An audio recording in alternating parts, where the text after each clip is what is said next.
Hey, what's going on, guys, and welcome back to another LS swap video. So today I think I'm gonna get this motor in the car. Let me catch you guys up as to what I've done. So I haven't done much. I've attached my transmission, which is simple. Anybody doing the swap should be able to figure out how to attach transmission. So I attached that, and I installed my motor mounts, at least partly. So what I did, because I don't want to buy another drive shaft, is let me show you. Pretty simple. So these motor mounts are just a standard Chevy motor mount. And because I don't want to buy another drive shaft, what I did was my transmission cross member right there that goes across, I want to keep my transmission in the exact same place. So what I did was I took my tape measure and I stuck it right there where the transmission would bolt up to the cross member. You can see the bolt holes right there. So what I did is I had somebody actually help me, and we lined it up straight across. And then I measured it back to the factory motor mount location, and I got a measurement of 44 inches. So what I did was I copied that, 44 inches, and I put the center of my other motor mount. These are free motor mounts, by the way. They were just ones I had at the shop. That's why I'm using them. But I found 44 inches on center. And that should put me pretty close to the original location.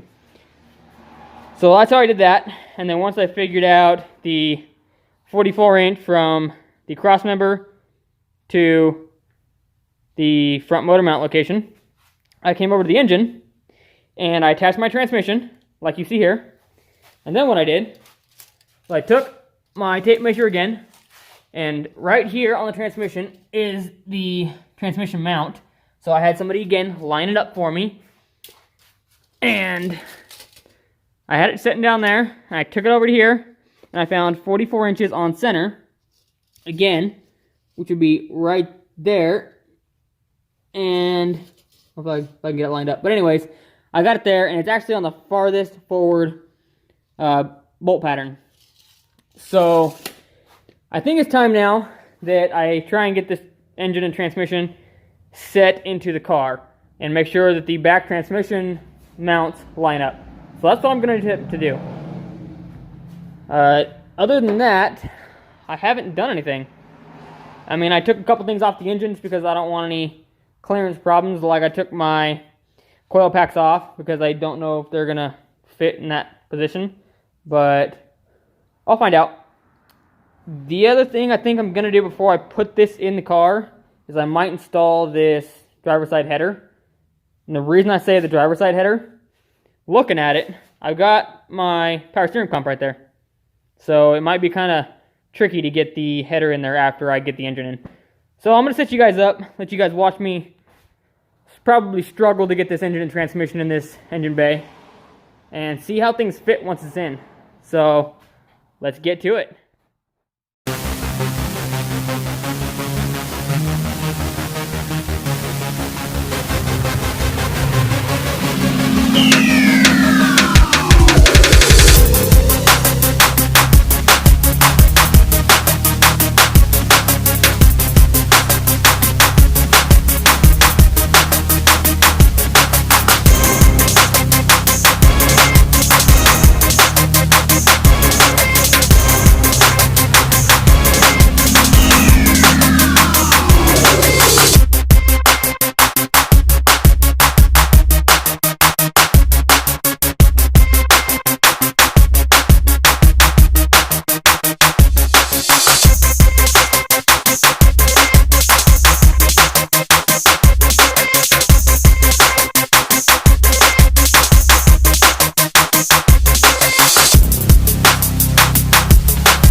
Motor's in. It was a little bit of a struggle, but it is in. Look at my clearance I got for my power steering pump. I don't have a whole lot, and I'm not entirely sure if I can get you guys back here to see this, but this right here, this guy right here, this arm is my shifter linkage, and it looks like it's going to be in the way, so I might have to see if I can bend it a little bit, see if I can get it to work, because I got my shifter linkage hanging down there.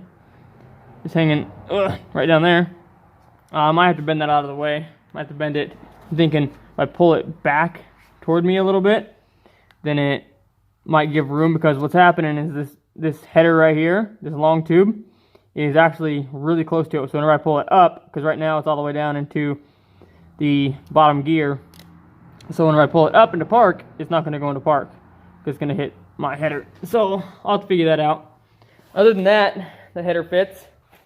It's actually sitting, you can't see it down there as I climb underneath the car, but it's sitting inside the stock exhaust. Actually, the stock exhaust is sitting inside of the header, but it is in.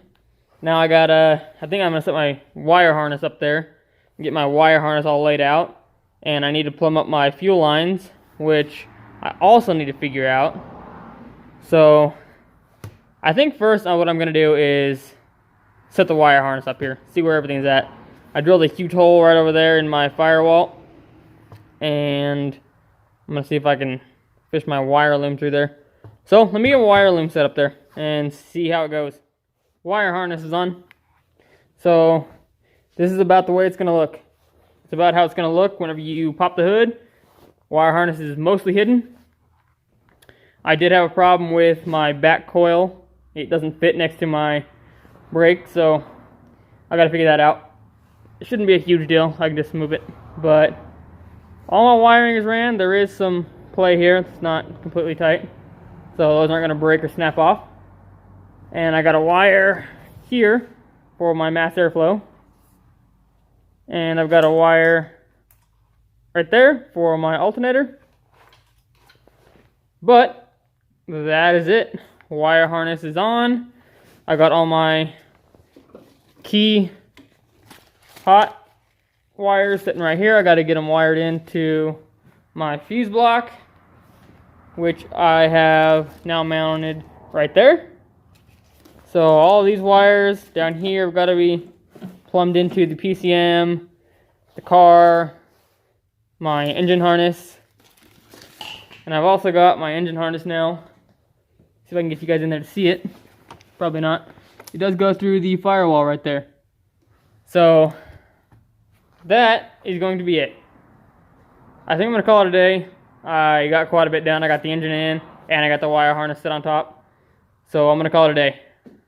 Alright guys, hopefully you enjoyed this video. Leave a like, comment down below if you have any questions on how I did something, and be sure to subscribe. If you're new to subscribe, be sure to click that bell notification.